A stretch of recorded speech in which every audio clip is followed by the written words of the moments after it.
और ब्रेक के बाद एक बार फिर आप सभी का स्वागत है। खबरों की ओर आगे बढ़ते हैं। कोरोना के नए वेरिएंट मिलने के बाद बिहार सरकार अलर्ट पर है। प्रदेश से सभी सरकारी और निजी अस्पतालों को एडवाइजरी जारी किया गया है। इसमें बेड से लेकर oxygen test, ventilators, BiPAP machine, दवाइयों के इंतजाम की बात कही गई है। वहीं भीड़ वाली जगहों पर मास्क अब जरूरी करने की भी बात कही गई है। पटना, गया और दरभंगा एयरपोर्ट पर किसी भी यात्री का रैंडम टेस्ट करने का आदेश है। रेलवे स्टेशन, बस स्टैंड और बाजारों में सावधानी बरतने की हिदायत दी गई है। अब की बार कोरोना से डरना नहीं है, बल्कि सावधान रहकर लड़ना है। रिपोर्ट देखिए।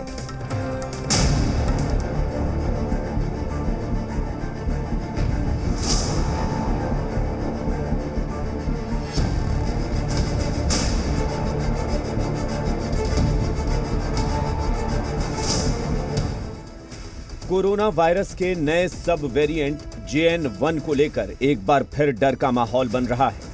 बिहार सरकार कोरोना को लेकर अलर्ट मोड पर है।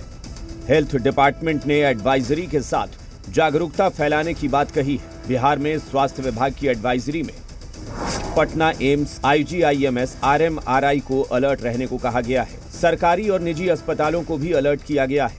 टेस्टिंग और RT-PCR जांच बढ़ाने के निर्देश दिए गए हैं। ऑक्सीजन से लेकर दवाइयों तक की समीक्षा की बात कही गई है। मास्क और सैनिटाइजर के इस्तेमाल पर जोर दिया गया है। पटना, गया और दरभंगा एयरपोर्ट पर रैंडम जांच के आदेश भी दिए गए हैं।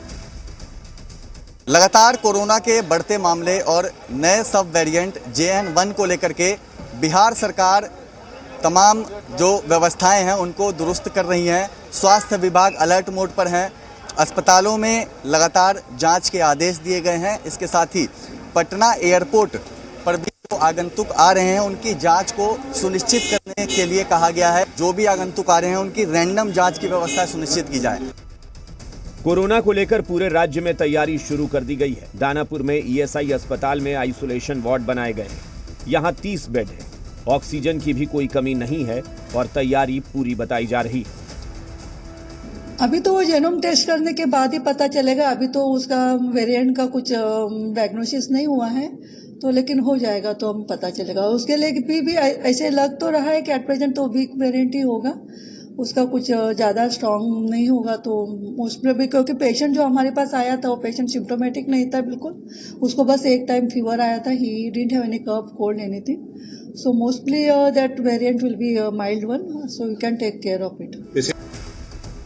बेतिया में कोरोना के नए वेरिएंट JN1 से निपटने के लिए GMCH में तैयारी की जा रही है। यहां भी 30 बेड का आइसोलेशन वार्ड बनाया गया है, जिसमें 12 वेंटिलेटर की सुविधा दी गई है। 51 वेंटिलेटर को रिजर्व रखा गया है। 45 ऑक्सीजन कंसंट्रेटर के साथ 30 बाईपैप मशीन रखी गई है। वहीं 3 PSA से ऑक्सीजन प्लांट चलाया जा रहा है। 160 जंबो ऑक्सीजन सिलेंडर रिजर्व रखे गए हैं। ये हमारा 30 बेड का आइसोलेशन कम ट्रीटमेंट सेंटर हमारा तैयार है। उसमें 12 बेड का वेंटिलेटर युक्त है। 30 बाईपैप मशीन है। एक LMO प्लांट हमारा पूरा ये है, जिससे हमारा पूरा हॉस्पिटल का ऑक्सीजन सप्लाई होता है। 3 PSA प्लांट भी हमारा फंक्शनिंग है। उसके अलावा रिजर्व में भी हम लोग 150 के करीब में हम लोग सिलेंडर रिफिल करके रखे हुए हैं। हम लोग तरफ से पूरी तैयारी करके रखे हुए हैं। कोरोना की चौथी लहर की आहट से पहले ही बिहार में जबरदस्त तैयारी कर ली गई है, ताकि कोरोना को आसानी से हराया जा सके और नए साल के जश्न में कोई खलल न पड़े। ब्यूरो रिपोर्ट, जी मीडिया। झारखंड सरकार और केंद्र सरकार के बीच चल रही खींचतान कोई नहीं है। बता दें कि झारखंड में हेमंत सरकार